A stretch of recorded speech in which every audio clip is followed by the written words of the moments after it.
6. Khushu or humility. The sixth quality is khushu, the humility and servility which is engendered in a person as a result of comprehending the awe, grandeur, and majesty of God is called khushu by the Quran. This is an internal feeling of a person which makes him submit himself before God and also produces in him the feelings of mercy and love for other human beings.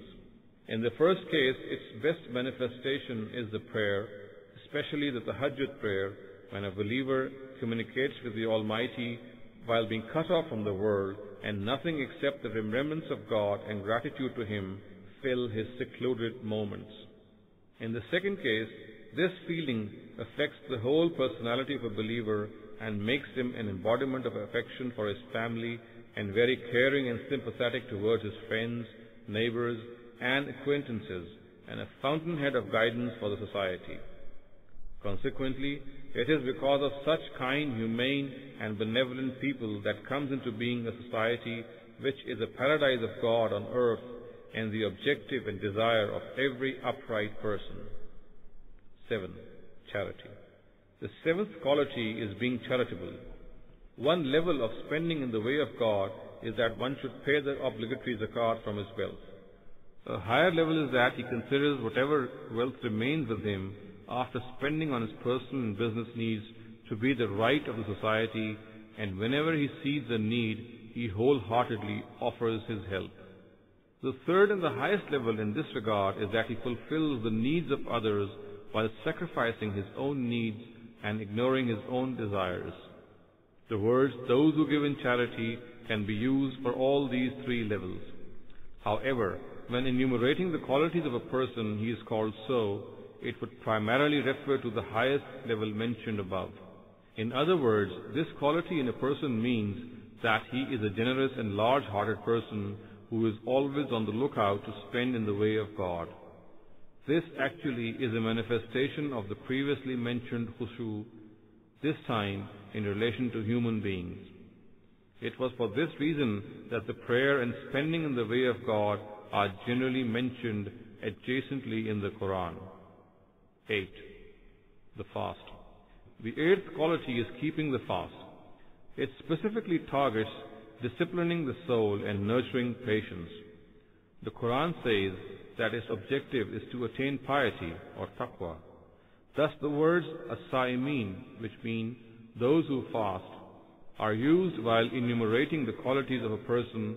It will refer to people who have such a strong desire to become pious that they fast as much as they can to attain it. It follows from this that these people are the ones who abstain from evil, desist from vulgarity, and their life is an embodiment of the highest of morals. 9. Guarding the private parts, or hifzul furuj. The ninth quality is guarding the private parts, or hifzul furuj. This is a consequence of disciplining the soul and of piety. This expression, which refers to people who refrain from nudity, lewdness, and vulgarity, also occurs in many other verses of the Quran. The implication is that they guard their chastity and modesty to the utmost. Thus, except at instances they are allowed to reveal themselves, they never do so, whether in private or in public. They also do not wear clothes which reveal body parts that have sexual attraction in any manner for the opposite gender. It is this extent of abstaining from vulgarity that produces a society in which chastity reigns supreme, and men and women, instead of trying to reveal their bodies, are anxious to conceal them as much as they can. 10. Remembering God in abundance. The 10th quality is remembering God in abundance. When the thought of his Lord makes firm ground in the heart of a person, he does not consider it enough to merely worship his God at the specified times of the day. He constantly tries to remember God at all times. When he sees the sign of God, his tongue spontaneously utters the words Subhanallah, or Glory be to God. He begins all his tasks and routines by saying Bismillah, or in the name of Allah. When he receives a favor from his Lord, he expresses his gratitude by the words Alhamdulillah, or gratitude be to God. He never expresses his intention for something without uttering the words Insha'Allah, or if Allah wills, and MashaAllah, or what Allah wills.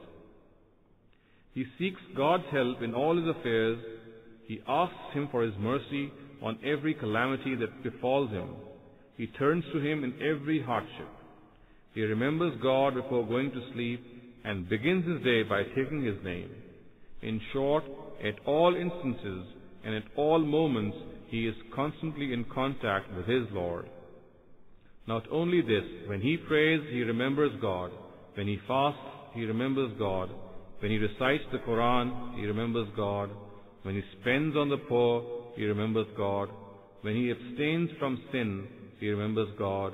When he falls in sin, he remembers God and becomes anxious to seek forgiveness from Him. One form of this remembrance is reflection. When we look at the world created by God, we see an astounding variety in the countless creatures He has created. We see the astounding products of human intellect around us. We see stormy seas and flowing rivers, lush green vegetation, abundant rain, and the sequence of days and nights. We witness the outcome of winds and clouds. We also see how the heavens and the earth have been made, and the astonishing way in which they are built. Their benefits and uses for us are also apparent to us. They have a purpose and meaning to them. Then we have the signs of God that are found not only in the world around us, but also in the world within us. Every now and then these signs appear in new and more enchanting forms. When a believer reflects on these signs of God, his heart and mind are filled with the remembrance of God. Consequently, he spontaneously declares, God, you have not made this world without a purpose. It is against your knowledge and stature to do something meaningless and purposeless. I know this world will definitely culminate in a day of judgment in which people will be punished who spent their lives thinking that the world has been created by a merrymaker or merrymaking. I seek refuge with you from their fate.